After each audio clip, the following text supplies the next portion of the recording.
সম্মানিত উপস্থিতি, গত জুমায় অত্যন্ত গুরুত্বপূর্ণ একটি বিষয়ের উপরে আমাদের আলোচনা ছিল।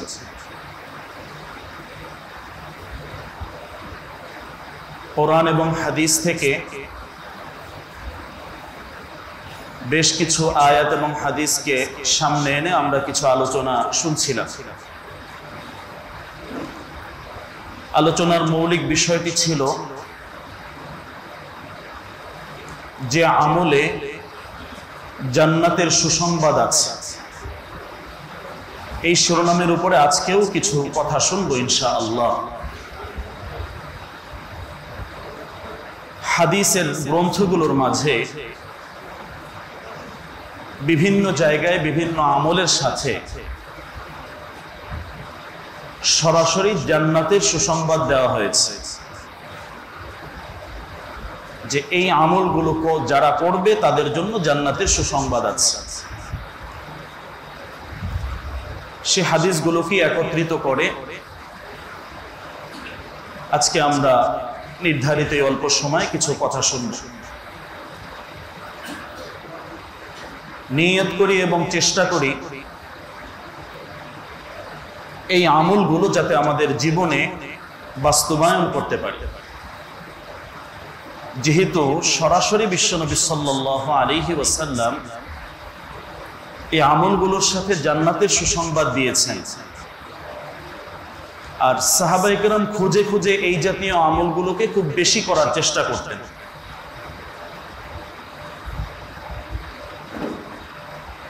আমাদের মনের যদি ইচ্ছা থাকে আল্লাহ পাক সহজ করে দেবেন,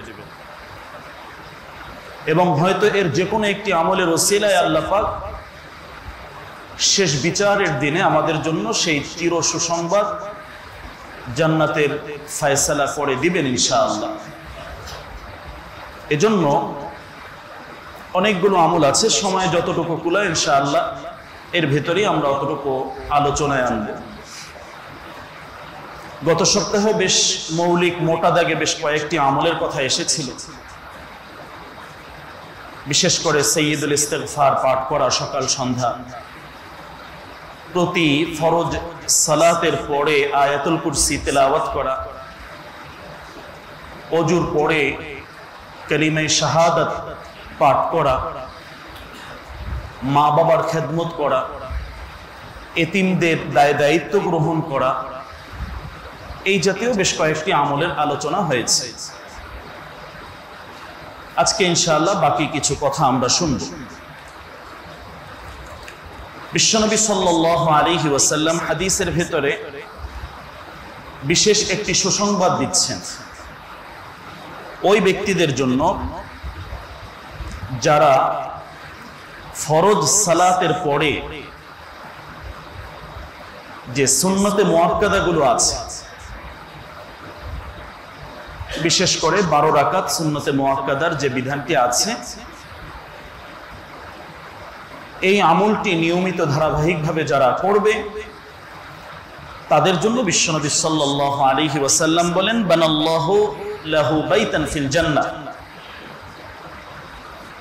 আল্লাহ সুবহানাহু ওয়া তাআলা এই আমলকারীদের জন্য জান্নাতে একটি ঘর নির্মাণ করে দিবেন। সুবহানাল্লাহ। তাহলে ফজরের সালাতের আগে 2 রাকাত আছে, জোহরের সালাতের আগে 4 রাকাত, পরে 2 রাকাত, মাগরিবের সালাতের পরে 2 রাকাত, এশার সালাতের পরে 2 রাকাত। এই যে নামাজগুলো, এটা অত্যন্ত গুরুত্বপূর্ণ একটি নামাজ। ইচ্ছাকৃত ছেড়ে না দেওয়া, তো এটা ঘরে হোক মসজিদে হোক আমাদের ধারাবাহিকভাবে আমলের ভেতরে আনার জন্য আমরা চেষ্টা করব ইনশাআল্লাহ। বড় ফজিলতের আমল। প্রিয় ভাই, অনেক আলোচনা অনেকভাবে আমরা শুনি, মৌলিকভাবে এই সব কিছুর মূল উদ্দেশ্য হলো যাতে আমাদের আমলগুলো সুন্দর হয়, যাতে আমাদের জীবনের সাথে এই আমলগুলো ফিট হয়, আমল বাস্তবায়ন হয়। তো এটা হলো দৈনন্দিন প্রতিদিনের আমল। তো এজন্য যদি কোনো অবহেলা থাকে বা অলসতা থাকে এই আমলের ব্যাপারে, এতদিন করি নাই তো আজকে এই ফজিলত শুনলাম, ইনশাআল্লাহ আজকে থেকে আর ছাড়বো না। আমরা সবাই গুরুত্ব সহকারে এই সুন্নতে মুআক্কাদা প্রতিদিন 12 রাকাত যেটা আছে এটা আদায় করার জন্য চেষ্টা করব ইনশাআল্লাহ। এরপরে বিশ্বনবী সাল্লাল্লাহু আলাইহি ওয়াসাল্লাম একটি হাদিসে বেশ কয়েকটি আমল একত্রিত করে উল্লেখ করে এরপরে জান্নাতের সুসংবাদ দিচ্ছেন। আল্লাহ রাসূল সাল্লাল্লাহু আলাইহি ওয়াসাল্লাম মদিনায় যাওয়ার পরে যে দীর্ঘ আলোচনা করছেন সেই আলোচনার ভেতরে হাদিসটি ছিল, আত'ইমুত তাআম ওয়াসিলুল আরহাম ওয়াসাল্লু বিল-লাইল ওয়ান-নাসু নিয়াম তাদখুলুল জান্নাতা বিসালাম। বেশ কয়েকটি গুরুত্বপূর্ণ আমলের কথা এখানে আছে, যে আমলগুলো যে বান্দাবান্দীদের ভেতরে পাওয়া যাবে তাদের জন্য সরাসরি নিরাপদ নিশ্চিন্তে জান্নাতে যাওয়ার সুসংবাদ দেওয়া হয়েছে। সুবহানাল্লাহ। একটু দেখি আমরা এই আমলগুলো করতে পারি কিনা। 1 নম্বর, বিশ্বনবী সাল্লাল্লাহু আলাইহি ওয়াসাল্লাম হাদিসে বললেন যে তোমরা মানুষদেরকে খাবার খাওয়াও। তো মানুষকে খানা খাওয়ানো এটা আল্লাহর কাছে অনেক গুরুত্বপূর্ণ প্রিয় একটি আমল, এবং জান্নাতের পথ সহজ করে এই আমলকে। বিভিন্ন অসহায়, গরিব, দুঃখী, এতিম, বিধবা এদেরকে সরাসরি খাবার খাওয়ানো, বাজার করে দেয়া, খোঁজ খবর রাখা, বিভিন্ন সময় ফকির মিসকিনকে খাওয়ানো, একজন মানুষকে আত্মতৃপ্তি করতে পারা, এটা আল্লাহর কাছে বড় দামি একটি আমল। তো আলহামদুলিল্লাহ আমাদের অনেকেরই আমরা নিজেরা সচ্ছলতার সাথে চলছি বা ভালোভাবে চলছি। আমার আশপাশে, আমার সমাজে এই জাতীয় কিছু আমলের প্রচলন আমাদের করা উচিত। সিদ্ধান্ত নিয়ে নেই প্রতি মাসেই হয়তো আমরা এরকম কিছু আমল করব, যার যার সাধ্য অনুযায়ী। হয়তো আমি 20 জন মানুষকে প্রতি মাসে একবেলা খানা দিব, সামর্থ্য যাদের বেশি 100 জন মানুষকে হয়তো আমি এভাবে খাওয়াবো। রাস্তাঘাটে অনেক মানুষ থাকেন যাদের খাবারের সংকট আছে, তাদের পাশে একটু দাঁড়াবো। এভাবে খুঁজে খুঁজে আমাদের সামাজিক যারা একটু অসহায়, দুর্বল আছেন তাদের পাশে আমাদেরকে দাঁড়াতে হবে। এটার মাঝে যেভাবে মানবতা আছে, সামাজিক গুরুত্ব যেভাবে পাওয়া যায়, ঠিক তেমনি ভাবে আল্লাহর কাছেও এই আমলটি অনেক অনেক অনেক বেশি দামি একটি আমল। তো আমরা তো সালাত আলহামদুলিল্লাহ অনেকেই পড়ি,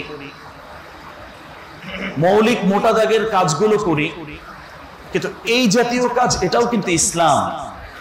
এর ভেতরেও ইসলামের সৌন্দর্য আল্লাহ পাক রেখেছেন। এজন্য এটা একটা গুরুত্বপূর্ণ আমল, মানুষদেরকে বিভিন্ন সময় খাবার খাওয়ানো। যে কোনো মানুষ বিপদে আছেন, মুসিবতে আছেন, খাদ্য সংকটে আছেন, তাদের পাশে একটু দাঁড়ানোর চেষ্টা করা। এরপরে দ্বিতীয় যে বিষয়টি হাদিসের ভেতরে আছে, ওয়াসিলুল আরহাম। এই জায়গায় আমাদের অনেক বেশি দুর্বলতা আছে। আত্মীয়তার সম্পর্ক ছিন্ন না করা, এই বন্ধনকে মজবুত রাখা, এটা জান্নাতে যাওয়ার বড় একটি মাধ্যম। যারা এটা ছিন্ন করবেন, আত্মীয়তার সাথে সম্পর্ক রক্ষা করবেন না, তাদের জন্য জান্নাতে যাওয়াটা অনেক কষ্টের হবে। আল্লাহ রাসূল তো এত শক্ত কথা বলেছেন, লা ইয়াদখুলুল জান্নাতা কাতিউন, যারা এই সম্পর্ক ছিন্ন করবে তারা জান্নাতে যাবে না, এ কথা বিশ্বনবী সাল্লাল্লাহু আলাইহি সাল্লাম বলেছেন। এখন একটু চিন্তা করি যে আমরা আমাদের রক্ত সম্পর্কিত যে আত্মীয় স্বজন আছেন তাদের সাথে কতটুকু ভালো ব্যবহার আমরা করতে পারছি। এই প্রশ্ন রাখলাম। হাদিস থেকে এই শিক্ষাটুকু আমাদের ভেতরে রাখা। হয়তো অনেকের সাথে সম্পর্ক আছে, কিন্তু আবার বড় একটি অংশের সাথে সম্পর্ক নাই। কিছু অংশের সাথে খুব বেশি, তাদের অধিকারের থেকেও বেশি সম্পর্ক আমরা করছি। কিন্তু আবার আল্লাহ পাকের দেওয়া বিধান অনুযায়ী কিছু মানুষকে দেখাশোনা করা, তাদের খোঁজ খবর রাখা, তাদের পাশে দাঁড়ানো, এই যে বিধানটা আছে, এই জায়গায় আমাদের যথেষ্ট দুর্বলতা আছে। আজকে সমাজের ভয়াবহ চিত্র, এত কঠিন অবস্থা হচ্ছে যে বাবা সন্তানের সাথে আজকে সম্পর্ক ঠিক নাই। চাচা ভাতিজার সাথে খুব কঠিন ভাবে ভয়ানক ভাবে সম্পর্কের অবনতি, এভাবে রক্ত সম্পৃক্ত আরো যত নিচে নামবো, পাশে যাব, উপরে উঠবো, সব জায়গায় শুধু ভেজাল দেখা যাচ্ছে। প্রিয় ভাই, আমি আমার জায়গা থেকে একটু ঠিক থাকার চেষ্টা করি, আর একজন ছিন্ন করছেন, আমি আমার দায়িত্ব অনুযায়ী তার খোঁজ খবর, আর কিছু না হোক সালাম কালামের বিনিময়টা থাকুক, সৌজন্যমূলক যে সম্পর্কটুকু আছে এতটুকু ঠিক থাকে। আর না হয় কঠিন এক ধমকের কথা কিন্তু আসছে। তো আজকে সমাজের ভয়াবহ এই অবনতির চিত্র আমাদের সামনে দেখা যাচ্ছে।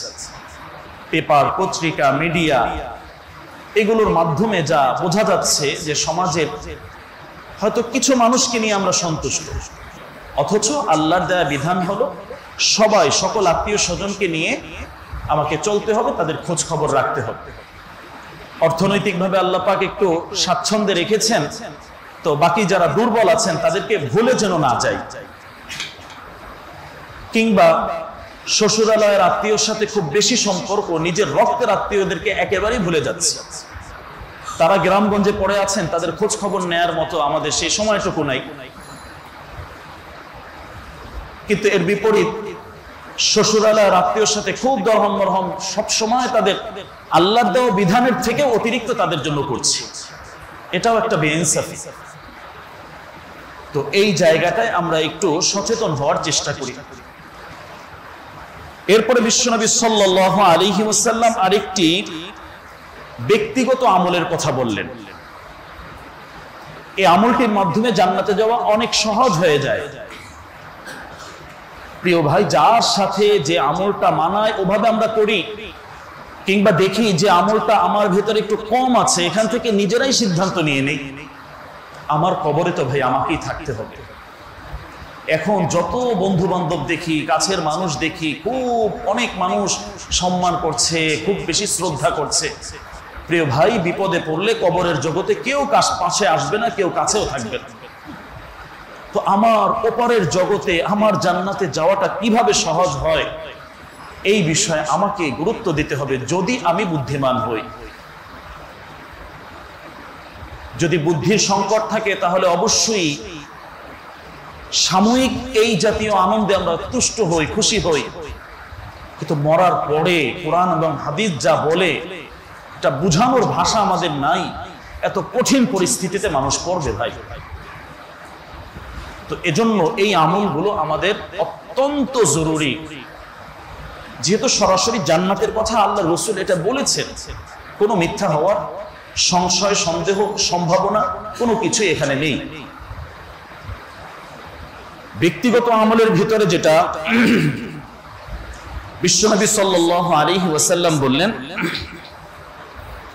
ওয়াসাল্লু বিল-লাইল ওয়ান-নাসু নিয়াম। রাতের গভীরে সকল মানুষ যখন ঘুমন্ত অবস্থায় থাকে, ওই সময় তুমি জাগ্রত হয়ে মালিককে কিছু সময় দাও। কিছু সময় তাহাজ্জুদের সালাতের মাধ্যমে আল্লাহকে ডাকো, আল্লাহকে স্মরণ করো, আল্লাহর সাথে কথা বলো। এখন তো শীতকালীন এই সময় শুরু হচ্ছে, রাত্র বড় হচ্ছে, তো বড় ধরনের এক সুযোগ আমাদের সামনে আসছে। রমজানে আল্লাহ পাক সকলকেই কম বেশি সুযোগ দেন, কিন্তু এরপরে এই আমলটা আমাদের থেকে অনেকটা ছুটে যায়। তো এই জায়গায় যত নওয়াফিল ইবাদত, নফল যত ইবাদত আছে, নামাজ সহ যত নফল ইবাদত আছে, এর মাঝে সবচেয়ে গুরুত্বপূর্ণ ইবাদত হলো এই তাহাজ্জুদের সালাত। যতটুকু সম্ভব 2 রাকাত, 4 রাকাত, 8 রাকাত থেকে 12 রাকাত, এভাবে কিছু না কিছু সালাত পড়ে মনের কথাগুলো, বিভিন্ন পেরেশানি, অশান্তির কথাগুলো, বর্তমানে অনেক পেরেশানি আমাদের সামনে আছে। দ্রব্যমূল্যের ঊর্ধ্বগতি, মানুষের আয়ত্তের বাহিরে চলে যাচ্ছে, ইনকাম অনেক কমে যাচ্ছে, শত্রু অনেক বেড়ে যাচ্ছে, সামাজিকভাবে অনেক ধরনের বিপদের মাঝে, ভেজালের মাঝে অনেক সময় অনেক মানুষ পড়ে যায়, অনেক সময় মিথ্যা মামলা, হামলা, হয়রানি, পেরেশানির ভেতরে পড়ে যায়। এই জাতীয় অনেক সমস্যা আছে। এক একটা সমস্যা চিহ্নিত করে ওই গভীর রজনী যখন সবাই ঘুমানো থাকে, আল্লাহ পাক বান্দাকে ডাকতে থাকেন, বান্দা তোমার কি প্রয়োজন? আমি তোমার কাছে চলে আসছি, বলো আমাকে, আমি তোমার ওই সমস্যার সমাধান করব। এমন মালিক আমরা পেয়েছি, এমন রহমান, এমন রহিম, দয়ালু আমরা পেয়েছি, যখন তিনি ডাকেন তখন আমরা ঘুমন্ত থাকি, আমাদের দরজাগুলো বন্ধ থাকে, আল্লাহর রহমতের দরজা খোলা থাকে। এই বিশেষ রহমতের দরজা যখন বন্ধ হয়ে যায় তখন আমরা আবার ডাকাডাকি শুরু করি। এটা বড় গুরুত্বপূর্ণ আমল, জীবন পরিবর্তন হওয়ার জন্য, সংকট দূর হওয়ার জন্য, পেরেশানির সমাধান হওয়ার জন্য। কার কাছে কি বলবেন? মালিক তো ডাকছেন, মালিককে একটু বলুন। এই তিনটা আমল যারা বিশেষভাবে করবেন তাদের জন্য আল্লাহ রাসূল বলেন, তাদখুলুল জান্নাতা বিসালাম, তুমি একেবারে নিরাপদ নিশ্চিন্তে জান্নাতে পৌঁছে যাবে ইনশাআল্লাহ। সুবহানাল্লাহ। একটু চেষ্টা করুন প্রিয় ভাই, যাতে এই আমলগুলো আমাদের ভেতরে আস্তে আস্তে চলে আসে। এরপরে বেশ কয়েকটি আমল কোরআনুল কারীমের সাথে সম্পৃক্ত। কোরআনুল কারীমের বিভিন্ন আমলের সাথে এই জান্নাতের সুসংবাদ সরাসরি বিশ্বনবী সাল্লাল্লাহু আলাইহি ওয়াসাল্লাম দিচ্ছেন। আল্লাহ রাসূল সাল্লাল্লাহু আলাইহি ওয়াসাল্লাম বলেন, ইউকালু লিসাহিবিল কুরআন ইকরা ওয়ারতাক ওয়ারাত্তিল কামা কুনতা তারাত্তিল ফিদ দুনিয়া ফাইন্না আখিরা মানজিলাতিল। আল্লাহ রাসূল দীর্ঘ হাদিসের ভিতরে যে বিষয়টি উল্লেখ করলেন বড় চমৎকার, বড় দামি, গুরুত্বপূর্ণ কথা। বিচারের ওই সময়ে কিয়ামতের ময়দানে সমস্ত মানুষ পেরেশানির ভেতরে থাকবেন, কিন্তু যারা আহলে কোরআন হবে, যারা কোরআন ওয়ালা হবে, কোরআনের হাফেজ হবে, কোরআন সংশ্লিষ্ট ইবাদত, কোরআন মুখস্থের চেষ্টা করছেন, তাদের জন্য এই সুসংবাদ বিশ্বনবী দিচ্ছেন। তাদেরকে আল্লাহ পাক বলবেন, তুমি একটি আয়াত তেলাওয়াত করো, তার তিলের সাথে বিশুদ্ধভাবে সুন্দরভাবে একটি আয়াত পড়ো, আর জান্নাতের ভিতরে এক একটি ফ্লোরের মালিক হয়ে যাও। সুবহানাল্লাহ। তো দুনিয়াতে ঘর করার জন্য, বাড়ি করার জন্য, ফ্ল্যাট কেনার জন্য কত পরিশ্রম আমাদের প্রিয় ভাই।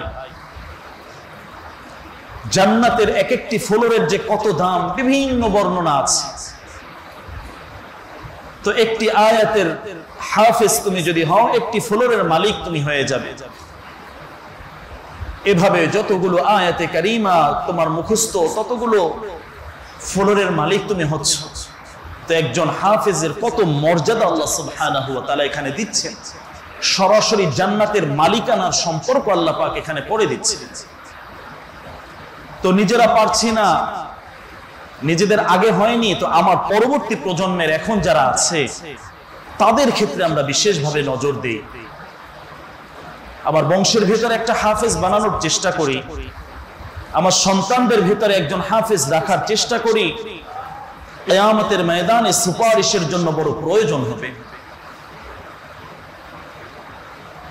তো কোরআনুল কারীমের এই তেলাওয়াতের, এই মুখস্থের সাথে, এই কোরআনের এই মুখস্থের সাথে সরাসরি জান্নাতের মালিকানার সম্পর্ক।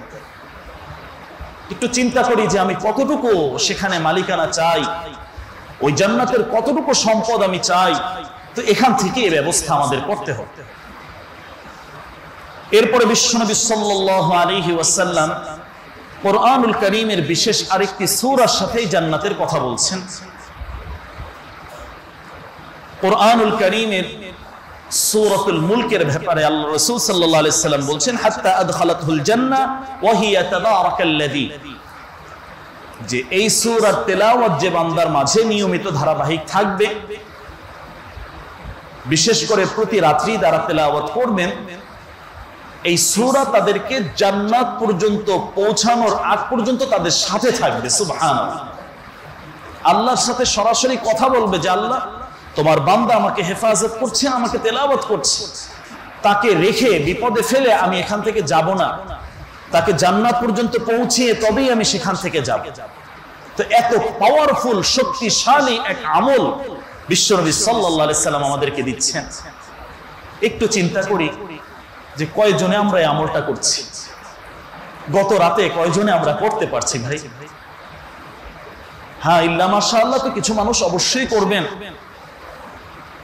কোরআন এবং হাদিস যে বিষয়ে উৎসাহ দেয় এটা হয় সবাই মিলে আমরা জান্নাতে যাব, সবাই একত্রে জান্নাতে মজা করব, ওখানে একত্রে এনজয় হবে জান্নাতের ভেতরে। তো এজন্য এই জান্নাতের আমলগুলো আমাদের সকলকে করতে হবে। খুব আনন্দ ফুর্তি জান্নাতের ভেতরে আল্লাহ রাসূল বর্ণনা দিয়েছেন, কিন্তু তার জন্য তো আগে জান্নাত পর্যন্ত পৌঁছতে হবে, জান্নাতে ঢোকার পারমিশন তো থাকতে হবে, আর তার মাধ্যম হলো এই আমলগুলো। তাহলে যদিও ছোট একটা সূরা, মাত্র 30 আয়াত, তো আমাদের জীবনের জন্য অনেক বড় সম্পদ। এতদিন যারা অলসতা করছি, হয়তো জানছি কিন্তু করছি না, তো আজকে সরাসরি হাদিস থেকে শুনলাম, ইনশাআল্লাহ আমলের নিয়ত করে ফেলি ইনশাআল্লাহ। ঘুমাতে যাওয়ার আগে অবশ্যই আমরা হয়তো এই সময়টা নির্ধারণ করি যে ফেসবুক না চেপে বা অন্য যে টিভি দেখে বা যেভাবে আমরা সময়গুলো কাটিয়ে বিছানায় যাচ্ছি, ওই সময়টা আমরা এই কিছু তেলাওয়াত করব, কিছু তাসবিহ তাহলিল আদায় করব। এটা আমাদের জীবনকে পরিবর্তন করবে, আত্মাকে পরিশান্ত করবে। এখানে আমরা খুব আরামে থাকতে পারবো, প্রশান্ত হৃদয় নিয়ে আল্লাহর কাছে যেতে পারবো। এরপরে কোরআনুল কারীমের বিশেষ আরেকটি সূরার ব্যাপারে হাদিসে অনেকগুলো বর্ণনা আসছে। এই আমলটা আমরা সবাই করতে পারি, এখানে যারা আছি একেবারে ছোট থেকে মুরব্বী পর্যন্ত সর্বস্তরের মানুষের জন্য সবচেয়ে চমৎকার একটি আমল সূরাতুল ইখলাসের আমল। অনেকভাবে এর ফজিলত হাদিসের ভেতরে বর্ণিত হয়েছে। একটা হলো তেলাওয়াতের দিক থেকে, একবার তেলাওয়াত করলে 10 পারা তেলাওয়াতের সমপরিমাণ, 3 বার করলে 1 খতমের, 10 বার করলে জান্নাতে একটি সরাসরি বাড়ি নির্মাণ, প্রসাদ নির্মাণের ওয়াদা আল্লাহ রাসূল সাল্লাল্লাহু আলাইহি সাল্লাম করেছেন। সুবহানাল্লাহ। তাহলে আমরা কত সময় তো অনর্থক নষ্ট করছি। একটু জীবনটাকে সাজাই, কত সময় যে আমাদের অনর্থক কথাবার্তা বলে যে কাটছে, এই হিসাব দিয়ে কিন্তু আমরা পার পাবো না। নিজেরাও বিপদগামী, আশপাশের 2-4 জন 10 জনকে নিয়ে আয় আসো বসো, এই কিছু গল্প করি, এভাবে দেখা যায় এমন কিছু আলোচনা, এমন কিছু কথা, এই জাতীয় পরিবেশগুলো এড়িয়ে চলা উত্তম। ওই আজে বাজে আড্ডা, বাজে গল্প, এগুলো থেকে নিজে ব্যক্তিগতভাবে কিছু আমল করা জীবনটাকে অনেক বেশি সুন্দর করবে, অনেক বেশি আনন্দময় করবে। তো যদিও অন্যরা এভাবে ডাকে আসো বসো কিছু গল্প করি, যদি আমি ভালো হই, আমি ভালো হৃদয়ের মানুষ হতে চাই, তাহলে এই মজলিসগুলো, এই আলোচনাগুলো এড়িয়ে নিজে ব্যক্তিগতভাবে কিছু আমল করি। ওখানে যতক্ষণ বসবো ততক্ষণই হলো গীবত, শিকায়াত, সমালোচনা, কে কি করছে, মিথ্যা, এই জাতীয় আজে বাজে, কারণ শয়তান এটা নিয়েই বড় খুশি থাকে।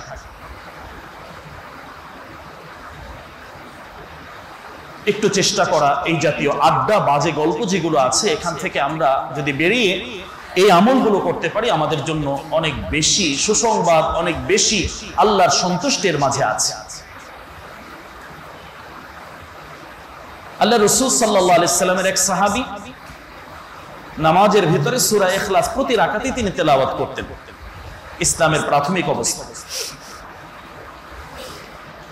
আল্লাহ রাসূল সাল্লাল্লাহু আলাইহি ওয়াসাল্লামকে যখন অন্য সাহাবীরা এটা বললেন, বিশ্বনবী সাল্লাল্লাহু আলাইহি সাল্লাম তাকে ডাকলেন, কথা বললেন। কথার আলোচনার শেষ কথাটা হলো এটা, ইন্না হুব্বাকা ইয়াহা আদখালাকাল জান্নাহ। তুমি যেহেতু তোমার হৃদয়ের মহব্বত আর ভালোবাসা নিয়ে সূরাটি তুমি তেলাওয়াত করছো, এই সূরার প্রতি তোমার এই অগাধ ভালোবাসাই তোমাকে জান্নাত পর্যন্ত পৌঁছিয়ে দেবে। সুবহানাল্লাহ। তাহলে ছোট্ট একটা সূরা সরাসরি জান্নাত পর্যন্ত পৌঁছানোর পাওয়ার এর ভিতরে আল্লাহ পাক রেখেছে। আল্লাহর বরত্বের, তাওহীদের ঘোষণা সূরার ভিতরে দেয়া হয়েছে। ভাই, সময় অপচয় নষ্ট না করে পারলে প্রতিদিন 200 বার সূরা ইখলাস পাঠ করব, জীবনে অনেক পরিবর্তন দেখবেন, অনেক পরিবর্তন পাবেন। প্রতিদিন 200 বার সূরা ইখলাস, অনেকগুলো ফাজাইল আছে, ওদিকে আমি যেতে পারছি। তাহলে এটা একটা বড় গুরুত্বপূর্ণ আমল। এরপরে বিশ্বনবী সাল্লাল্লাহু আলাইহি ওয়াসাল্লাম যখন মেরাজে গেলেন, সাইয়্যিদুনা আবুনা ইব্রাহিম আলাইহিস সালামের সাথে সাক্ষাৎ। ইব্রাহিম আলাইহিস সালাম বেশ কিছু কথা বলে এই উম্মাহকে সালাম পৌঁছিয়েছেন।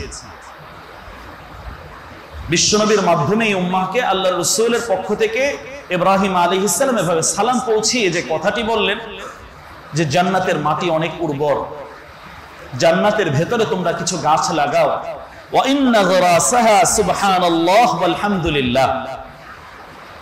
আর জান্নাতের ওই উর্বর জমিনে আর মাটিতে তুমি যদি গাছ লাগাতে চাও তাহলে তোমার উম্মাহকে বলবে তারা যেন দুনিয়ায় থেকে বেশি বেশি সুবহানাল্লাহ এবং আলহামদুলিল্লাহ পাঠ করেন। সুবহানাল্লাহ। কিভাবে আমরা সময় নষ্ট করছি, আর কত দামি আমল এর ভিতরে করার সুযোগ আমাদের ছিল। এই আফসোসটি জান্নাতের ভিতরে মানুষ করবে, জান্নাতে যাওয়ার পরে যে আফসোসটা করবে এই জায়গায় আফসোসটা হবে যে অনেক সময় ছিল কিন্তু সময়টা তো কাজে লাগাই নাই। কিন্তু আমার ড্রাইভার, আমার দারোয়ান, সাধারণ মানুষ যাদেরকে কোনোভাবে মূল্যায়ন করি নাই, এরা সময়কে কাজে লাগিয়ে জান্নাতে অনেক উপরে, অনেক উচ্চ স্থানে আমাদের উপরে তারা আছে। ওই সময় আফসোস করবো, হায় রে কি করলাম, দুনিয়ায় কিভাবে সময়টা নষ্ট করে আজকে ক্ষতিগ্রস্ত হলাম। তো এই আফসোসটা যাতে না আসে এজন্য আমাদেরকে বেশি বেশি আল্লাহর জিকির করা। এই জিকির জান্নাতের ভেতরে আমাদের জন্য গাছ নির্মাণ করবে, ওই জায়গায় বিশাল বাগানের মালিকানার লাভ করার একটা বড় সুযোগের মাঝে আছে। একটু আমলের ভেতরে আনার চেষ্টা করি। আরেকটি তাসবিহ অত্যন্ত গুরুত্বপূর্ণ। আল্লাহ রাসূল সাল্লাল্লাহু আলাইহি ওয়াসাল্লাম বলেন, লা হাওলা ওয়ালা কুওয়াতা ইল্লা বিল্লাহ কানজুম মিন কুনুজিল জান্নাহ। দুনিয়ার বিভিন্ন রাজা বাদশাদের অনেক ধন ভান্ডার আছে। আল্লাহ রাসূল সাল্লাল্লাহু আলাইহি ওয়াসাল্লাম বলেন যে আল্লাহ সুবহানাহু ওয়া তাআলার জান্নাতের যে ধন ভান্ডার, এটা হলো এই লা হাওলা ওয়ালা কুওয়াতা ইল্লা বিল্লাহ এই তাসবিহটা। অনেক শক্তিশালী একটি আমল, অনেক শক্তিশালী আমল। আল্লাহ ছাড়া কোনো শক্তি নেই, কারো কোনো ক্ষমতা নেই। এই স্বীকৃতি যত বেশি বান্দা দান করবে, ঈমানের পাওয়ার তার তত বেশি বাড়বে। 99টা বড় বড় সমস্যার সমাধান এর ভিতরে আল্লাহ রাসূল রেখেছেন।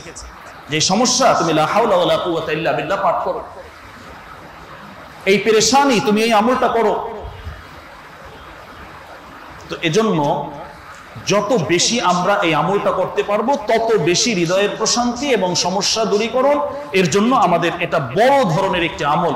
সবচেয়ে বড় বিষয় হলো এটা জান্নাতের সরাসরি ধনভাণ্ডারের একটি অংশ।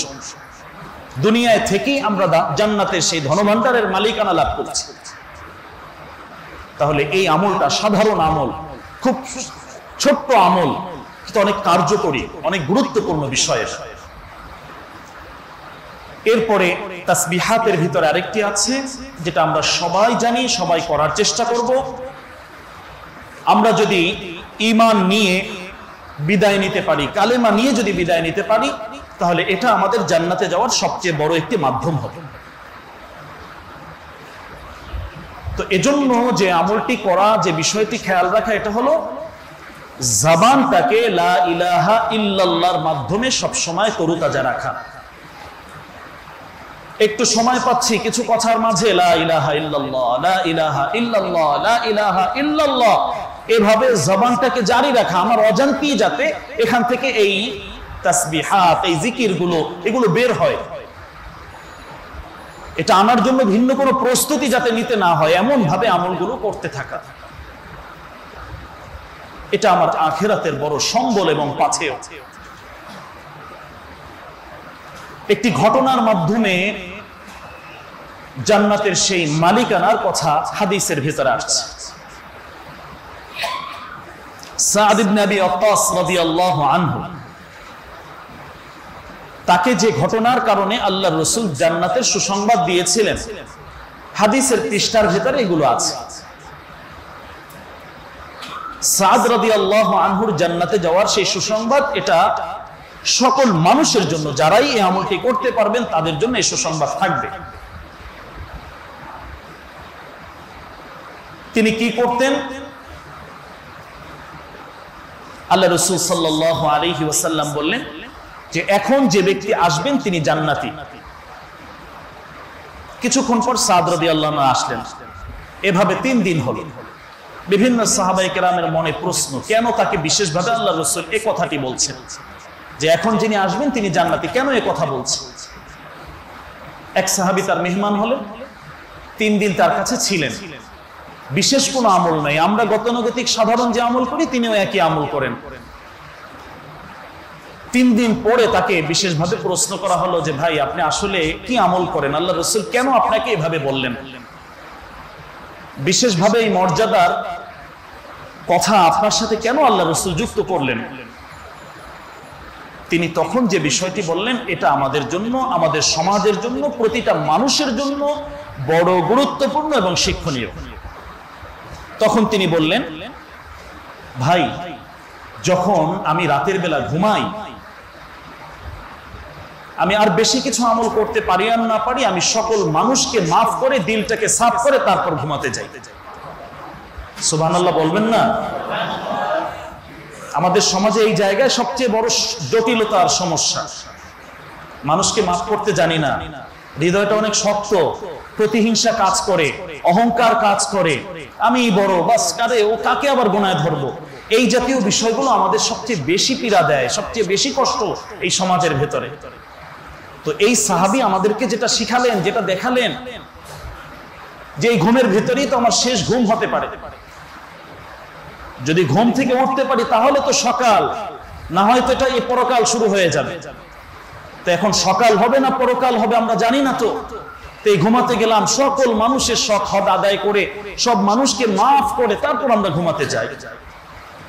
এই ঘটনাটুকু আমাদের জন্য বড় পরিবর্তন নিয়ে আসতে পারে। সরাসরি আল্লাহ রাসূল যে এখন যে লোকটি আসবেন তিনি জান্নাতি, আর তার আমল খুঁজে পাওয়া গেল যখন তিনি ঘুমাতে যান, সব মানুষকে মাফ করে দেন, সমস্ত ক্রোধ, রাগ, অহংকার ভেতরে যা কিছু আছে সব কিছু থেকে মুক্ত হয়ে বাস আমি আল্লাহর জন্য সবাইকে মাফ করে দিলাম।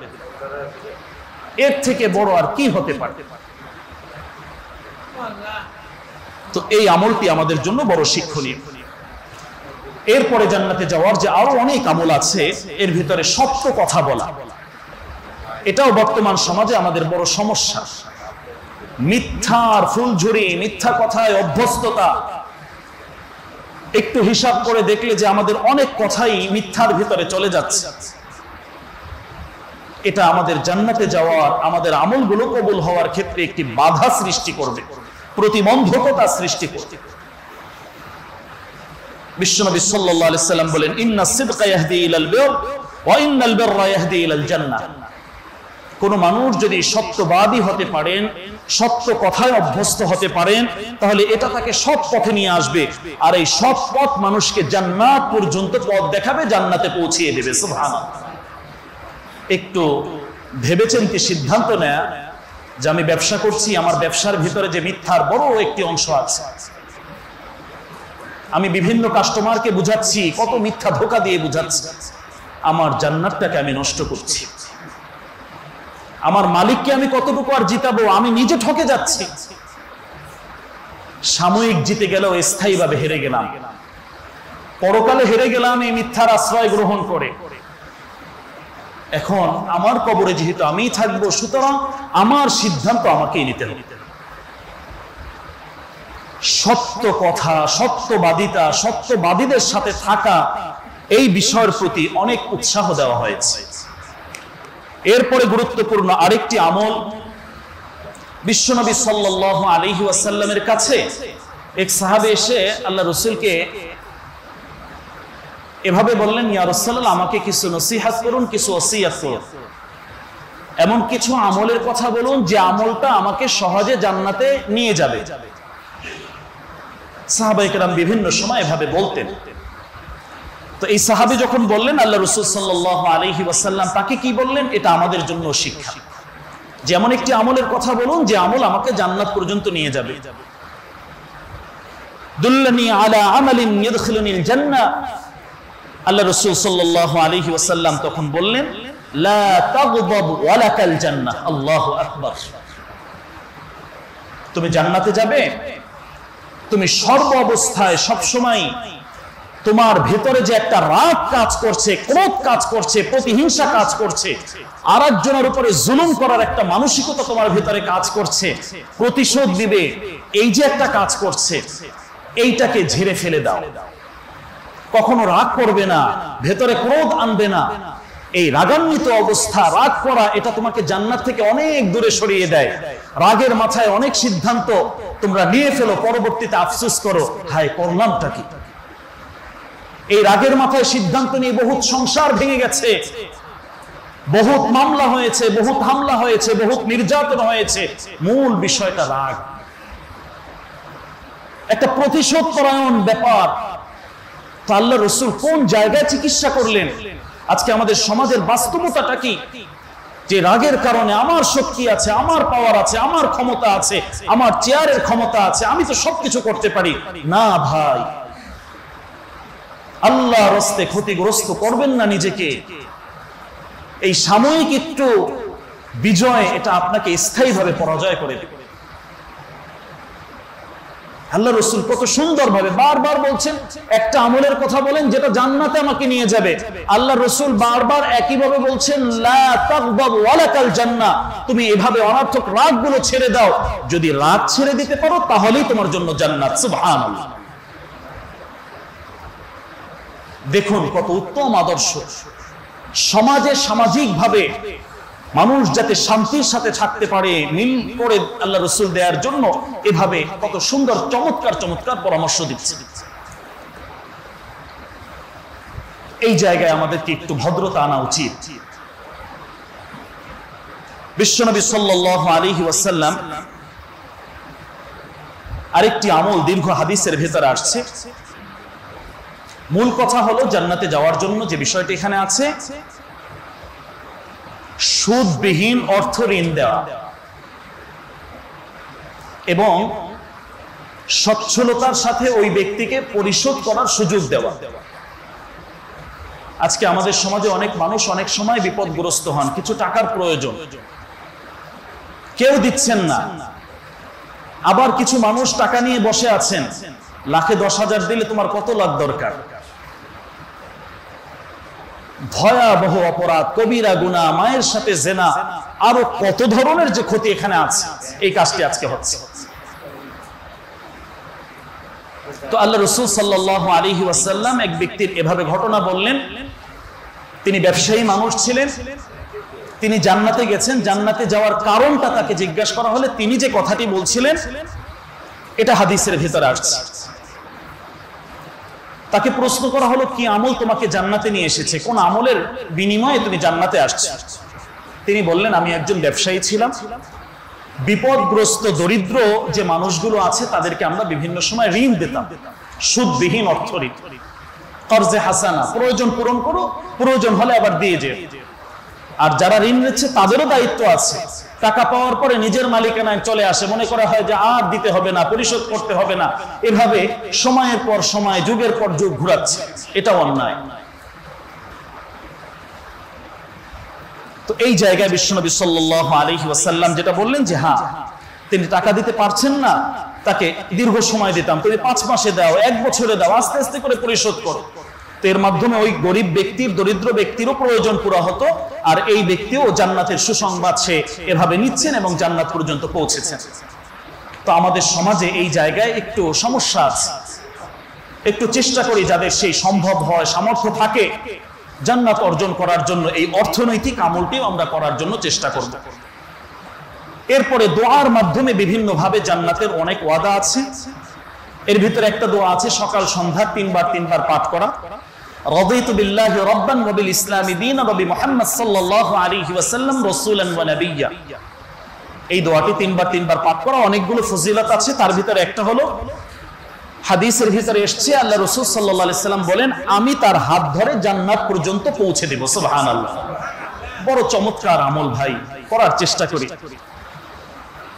যে দোয়ায় জান্নাত পর্যন্ত মানুষ পৌঁছতে পারবে, যে তাসবিহাতের মাধ্যমে, এরকম একটি তাসবিহ হলো, এক হাদিসের ভিতরে স্পষ্ট আসছে তিরমিজির বর্ণনায়, সুবহানাল্লাহিল আযীম ওয়া বিহামদিহি, বেশি বেশি যে ব্যক্তি পাঠ করবে তার জন্য জান্নাতের দরজা খুলে দেবে, জান্নাতে যাওয়া তার জন্য সহজ হয়ে যাবে। চমৎকার কিছু আমল। আল্লাহর কাছে বেশি বেশি জান্নাত চেয়ে দোয়া করা। হাদিসের ভিতরে স্পষ্ট আসছে, আল্লাহর কোনো বান্দা যদি 3 বার সে আল্লাহর কাছে জান্নাত প্রার্থনা করেন, জান্নাত তখন আল্লাহর কাছে সুপারিশ করে, আল্লাহ তোমার এই বান্দার জন্য জান্নাতের ফয়সালা করে দাও। তাহলে আমাদেরকে ব্যক্তিগতভাবে আল্লাহর কাছে এই জান্নাত চাইতে হবে। হালাল উপার্জনের মাধ্যমে জান্নাতে পৌঁছা অনেক সহজ। এই জায়গায় অনেক মানুষ আমরা আটকে যাব। আজকে আমাদের যেভাবে উপার্জন, এই উপার্জনগুলোতে আমরা অনেক ক্ষেত্রে আমরা আটকে যাব।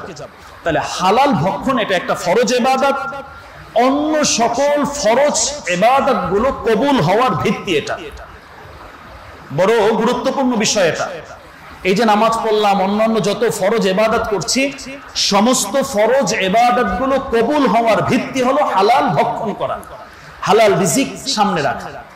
বিশ্বনবী সাল্লাল্লাহু আলাইহি সাল্লাম বলেন, মান আকালা তাইয়িবান, যে ব্যক্তি হালাল রিজিক অন্বেষণ করলো, খেলো, সুন্নাহ অনুযায়ী আমল করলো, যার মাধ্যমে প্রতিবেশীরা, অন্য মানুষ নিরাপদ থাকলো, এই ব্যক্তিগুলো যদি কেউ হতে পারে এরকম, দাখালাল জান্নাহ, সে জান্নাতে পৌঁছে যাবে। সুবহানাল্লাহ।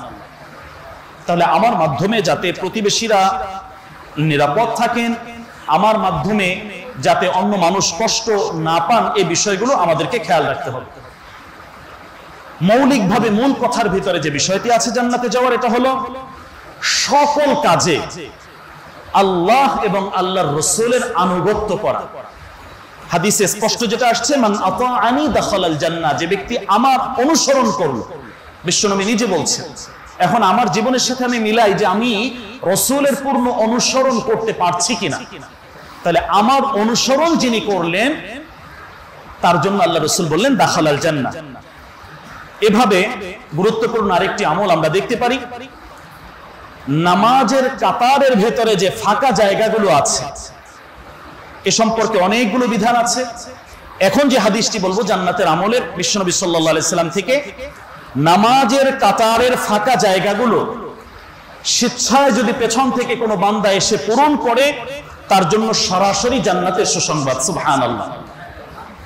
মান সাদ্দা ফুরজাতান ফি সাফফিন রাফাআ দারাজাতান ওয়া বানা লাহু বাইতান ফিল জান্নাহ, আল্লাহ পাক সরাসরি তার জন্য জান্নাতের ফয়সালা করবেন, জান্নাতে তার জন্য ঘর নির্মাণ হবে, এমন কথাই হাদিসের ভিতরে এসেছে।